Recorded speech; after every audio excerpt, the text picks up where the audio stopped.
Hello बच्चों। आज हम लोग क्लास 8 में हमारी विज्ञान भारती जो पुस्तक है उसका लेसन 4 देखने चल रहे हैं। इसका नाम है खनिज एवं धातुएं। तो चलिए स्टार्ट करते हैं। सबसे पहले इसमें मल्टीपल चॉइस क्वेश्चन है।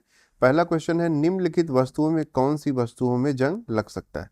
तो बच्चों हमें पता है कि जंग लगने के लिए आपको दो चीज़ की बहुत ज़रूरत होती है। एक होती है नमी और दूसरी होती है वायु। तो अगर कोई धातु है, अगर उसे नमी और वायु मिल जाए तो उसमें जंग लगने के चांसेस होते हैं। तो इसमें चार ऑप्शन दिए गए हैं। लकड़ी की मेज, स्टील की कुर्सी, खुली स्थानों पर रखी हुई लोहे की छड़ या तेल लेपित लोहे की छड़। तो इसमें किसमें जंग लग सकता है? तो अगर खुले में लोहे की छड़ रखी गई है तो उसके ऊपर चूंकि उसे नमी भी मिल रही है और वायु भी, तो उसे जंग लगने के चांसेस सबसे ज्यादा है। फिर है बॉक्साइट, किसका अयस्क है? तो बॉक्साइट हमें पता है एल्यूमिनियम का अयस्क होता है, तो इसका ऑप्शन सा सही हो जाएगा। अगले प्रश्न पे चलते हैं। यहाँ पे हमें कुछ रिक्त स्थान दिए गए हैं जिसकी पूर्ति करनी है हमें। सोडियम धातु को मिट्टी के तेल में रखते हैं। तो बच्चों, सोडियम एक धातु है जो कि बहुत ही क्रियाशील होती है, अतः इसको क्रियाशीलता को कम करने के लिए इसको मिट्टी के तेल में रखते हैं। अगला है, जंग लगने के लिए क्या क्या जरूरी है? वायु में ऑक्सीजन और नमी, ये दोनों आवश्यक होते हैं। फिर धातु को तार बनाने का जो गुण होता है उसे तन्यता कहा जाता है। अगला है, जिन खनिजों से धातु का निष्कर्षण किया जाता है उन्हें अयस्क या ओर कहते हैं। फिर है, हमें सही और गलत का चिन्ह लगाना है। हीरा कार्बन का एक रूप है तो ये सही है। अगला है, हेमेटाइट एल्यूमिनियम का अयस्क है तो गलत है। हेमेटाइट लोहे का एक अयस्क है। फिर है, धातु ऑक्सीजन से क्रिया करके धातु ऑक्साइड बनाते हैं तो ये बिल्कुल सही है। फिर है, क्वार्ट्ज धात्विक खनिज है, नहीं, क्वार्ट्ज धात्विक खनिज नहीं है। फिर है, संगमरमर चूने के पत्थर से बनता है तो ये सही है। अगला है, आपको यहाँ पे सही मिलान करना है। बॉक्साइट किसका अयस्क है? तो एल्युमिनियम का है। गैलेना लेड या शीशे का अयस्क है। हेमेटाइट आयरन का अयस्क है। और पायरोलुसाइट ये मैग्नीज का अयस्क है।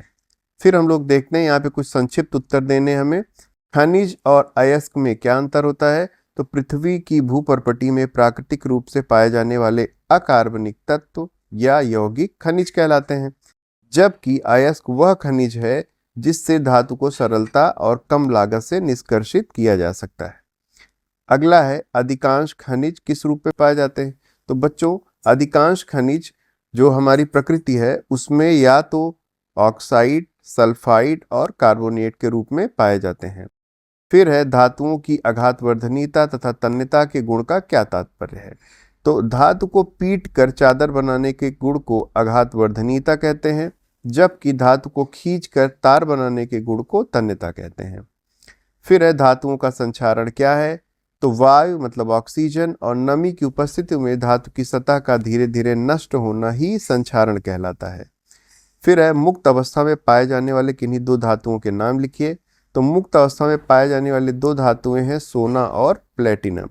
इसी तरह मिश्र धातु क्या होती है? दो या दो से अधिक धातुएं या अधातुओं के समांगी मिश्रण को ही मिश्र धातु कहते हैं। फिर से यही क्वेश्चन आ गया है, खनिज एवं अयस्क में क्या अंतर है? तो बच्चों वही क्वेश्चन रिपीट किया गया है। अगला है, किसी एक द्रव धातु का नाम बताइए। तो द्रव धातु कौन सी है? पारा या Hg। फिर है, निम्नलिखित प्रश्नों का उत्तर दीजिए। क्या है? धातुओं की ऑक्सीजन से अभिक्रिया को उदाहरण सहित स्पष्ट कीजिए। तो धातुएं ऑक्सीजन से क्रिया करके ऑक्साइड बनाती हैं। उदाहरण क्या है? सोडियम जब ऑक्सीजन से क्रिया करता है तो सोडियम ऑक्साइड बना लेता है। फिर धातु तथा अधातु की जल से अभिक्रिया लिखिए। तो सक्रिय धातुएं जल से क्रिया करके धातु हाइड्रोक्साइड, ऑक्साइड और हाइड्रोजन गैस बनाती हैं। कैसे? एक एग्जाम्पल है, सोडियम पानी के साथ क्रिया करके सोडियम हाइड्रोक्साइड NaOH बना रही है और हाइड्रोजन गैस निकल रही है।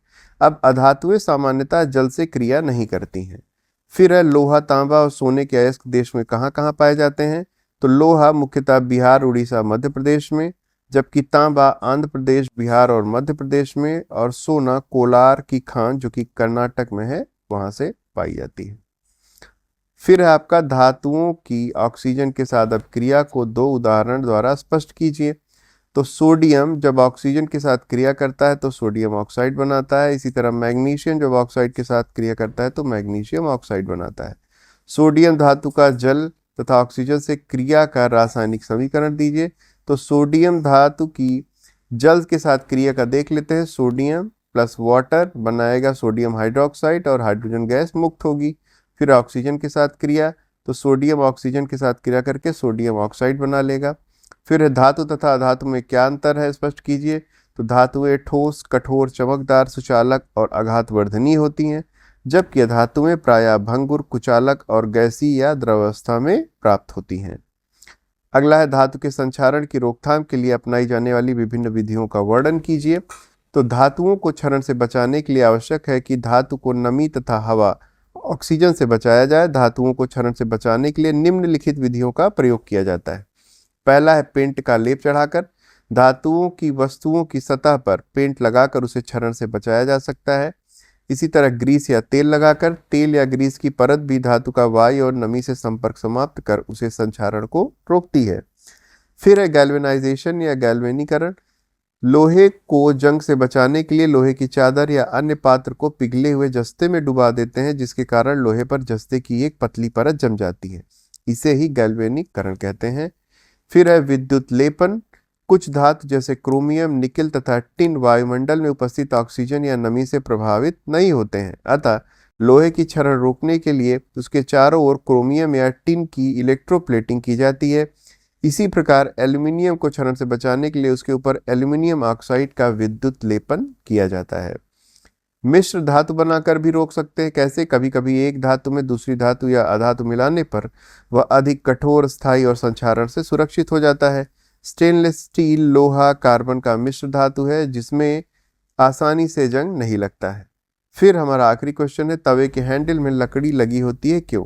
तो तवे के हैंडल में लकड़ी लगी होती है क्योंकि लकड़ी ऊष्मा की कुचालक है, इसलिए हैंडल में लकड़ी लगाने से वह गर्म नहीं होता और हम उसे सुरक्षित पकड़ सकते हैं। तो इस तरह से बच्चों हमारा ये चैप्टर समाप्त होता है। अगर आपको किसी तरह से हेल्पफुल लगा हो तो चैनल को सब्सक्राइब और लाइक जरूर करिएगा। अगले वीडियो हम लोग फिर मिलेंगे, तब तक अपना ध्यान रखिए।